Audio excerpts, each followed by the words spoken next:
Did you actually leave the war, for example? Did you see any bombings on your city? Did you get time without, for example, electricity or water? Did you actually personally experience something from the war, or did you get out very early, for example? Yes, obviously, staying in Ukraine, we have to experience all those things. Actually, I remember the exact date when the war started. It's like 24th February. No one knew war is going to happen. There was some news like Russia is going to attack Ukraine, but we were not expecting that it will attack Ukraine in large scale, so that our city is going to be attacked by missiles, our nearby airports, everything. Actually, we were sleeping and we got a call from our home like Russia is attacking Ukraine, and we are seeing it on a news channel. And we suddenly got up. It was like 5, 6 o'clock in the morning. We were sleeping. Then we went out and we saw like we can see some smoke. It was not near, but like a far away, like 15 kilometers, 10 kilometers far away. We can just see the smoke. They were attacking the main airports of all the cities. We were safe, but it was like a threatening alarm for us. We should leave the country, and even government sent a message: "We are evacuating you. You should cross the border and reach any four countries." Like they gave us options like Slovakia, Romania, and uh, Hungary. Slovakia, Romania, Hungary, and Moldova. Through four countries, we could get evacuated, and from there Indian government arranged a flight to India. They sponsored our flight. We came to India through flight which we were sponsored. And after some years we were doing online classes for 1.5 years. And after some years we decided to go back to Ukraine. I applied for a Turkish visa, and I got a Turkish visa, and I went to Turkey. And from there I applied a Moldova visa. From Moldova I crossed the border of Ukraine and reached the Ukraine, because like airspace is closed in Ukraine, so we can't directly fly from India to Ukraine. So I have to choose any other countries to travel to Ukraine. And Moldova embassy in India was not issuing visa, and it was not working. So I went to Turkey, and from there I applied Moldova embassy in Turkey.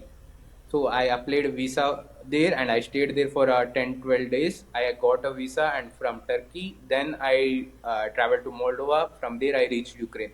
It was a struggle. Reaching Ukraine was also a struggle after war. Next, after reaching there, it was like peaceful, no worries, no disturbances.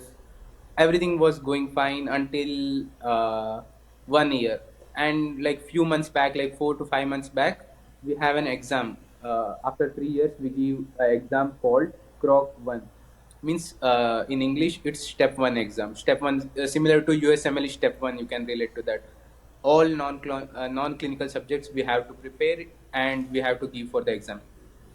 During preparation of this exam, as soon as like it was like 3 to 4 months for the exams, and the intensity of the war increased, and it was so high.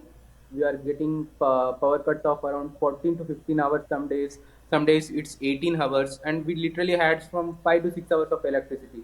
In that time we need to cook food, we need to charge our devices, and we need to prepare for the exam, because when there is no electricity we can't get mobile network.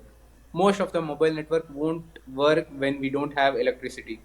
So it and mobile network is essential to practice tests and see videos. And nowadays online studying is more important, so we were not able to study properly. Still we managed, luckily we managed to clear the exam and get promoted to the next year. Yeah, during that time we had, as soon as the exam finished, war intensity decreased, and we have now at present we don't have much power cuts in our city. Sometimes we have water issues. Water issue is not a thing, but the power cuts are the issues. Well, the first point I would like to make is that it's interesting how everything seems to work so well until it starts breaking down. You mentioned that thing about going to Turkey to get a Moldova visa and getting a Turkey visa to go to Turkey to get a Moldova visa to get to Ukraine. And we are so used, for example, to just flying from one country to the other. And then when we see things like stopping working, it's like, oh, this is much more complex than I originally imagined. But the second point is that it must have been a really surreal experience, especially in the first days, because I believe everything can relate to some degree to another surreal experience which we had, which was the COVID pandemic. It was somewhat Yeah, surreal for me because, at least, and I am a medical doctor, so of all people, I shouldn't be that surprised by it. But I had heard, for example, of the Black Plague in the Middle Ages and the Spanish flu in the 1930s, and it looked like something from the past. We are not going to have this again. And what we did, and yeah, it's a bit of a feeling of living history. It's like, really? This is happening during my lifetime while I am here? And I imagine it must have been something like that in Ukraine. I didn't expect Russia to attack Ukraine, but I wasn't there to see yeah, smoking coming from the airport. I imagine it must have been really weird, really like, is this really happening while you were there? yeah. Unexpected, completely unexpected experience, and I never wish to have it again because it was so much struggle reaching the borders, and there were a lot of queue in the border. Crossing the border is a different story. Like it's like a lot of struggle because so many people want to cross the border from different countries. There were like in borders we waited for around 24 hours standing in the line, and we didn't able to cross the border. I was able to cross the border, but so many people, like there were, it's like a physical challenge. You need to push and you should go, or else you will stay back whole day because the stronger people they will push you and they are going. So we able to contact Indian embassy and they made some arrangements. They made a bus to cross the border and somehow we able to reach. But there is a lot of struggle. Like without food, water, we were standing in the lines for the whole day in the border, and police and military there to stop the people who are pushing, who are using their physical strength to stop them. They were using pepper sprays. There were some in some borders they were firing, so there was a lot of struggle even crossing the border. It's like a nightmare. You can't imagine. Yes, I believe it's kind of what you said. It's weird how it can be a nightmare even so far from the active conflict.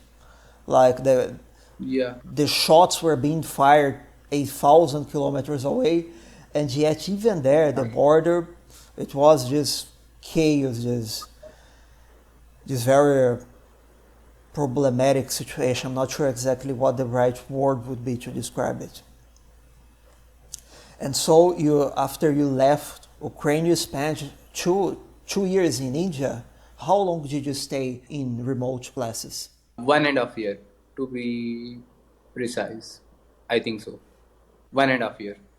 At which point of your medical school were you at? For example, were you already seeing patients? Were you on a more theoretical studies? Which year were you at?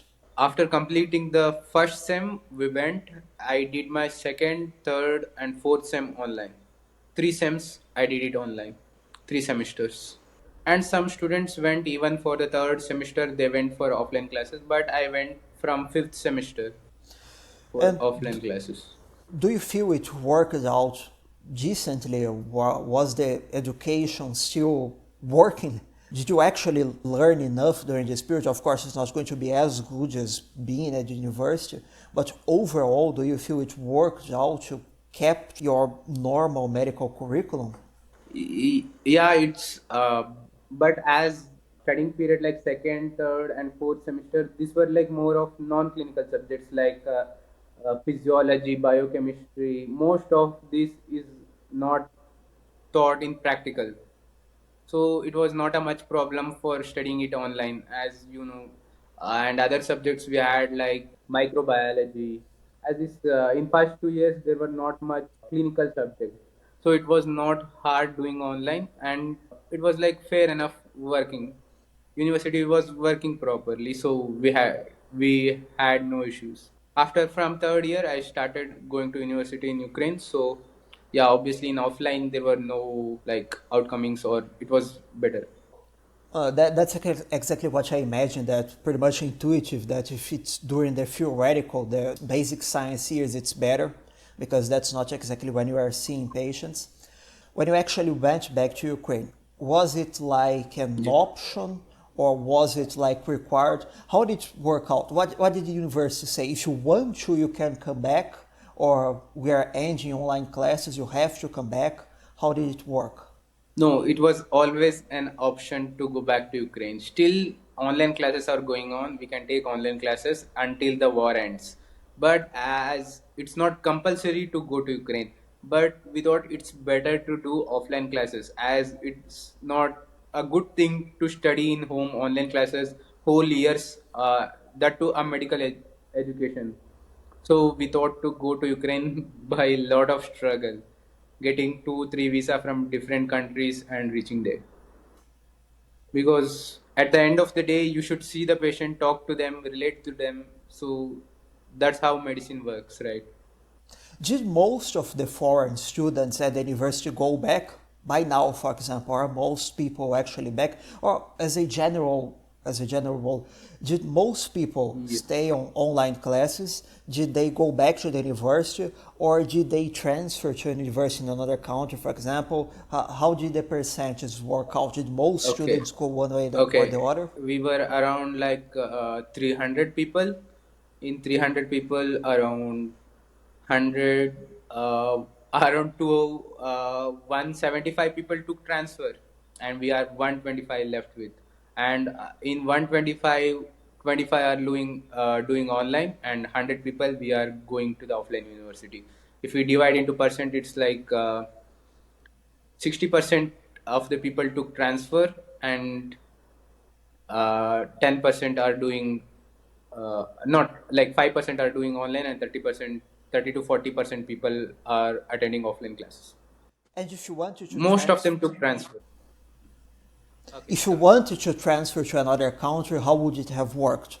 Would you have to go find another university yourself, or did your university have some kind of agreement? I wanted to take transfer. I need to find an agent again, and I need to pay them again a lot of money, and then they would do all the works, and then I could have get transferred to the other countries. The reason why I didn't took transfer, there were like not much good options. It's not ethically right to go to Russia from Ukraine, and to other countries like Kazakhstan, Uzbekistan, Kyrgyzstan. It's compared to those countries, Ukraine education was better as I thought, and Georgia was a good option, but it's little expensive for our budget and the cost of living. The university fee is actually not high. It's like 5,000, $1 or $2,000 more. We can afford that, but the thing is, the cost of living is too much high. Like it's like 3 to 4 times more. If I am spending every month here around $200, I need to spend around $1,000 there, like 800 to $1,000 in Georgia. You mentioned the ethical side of it, and Yeah. it's quite. I find it really hard to evaluate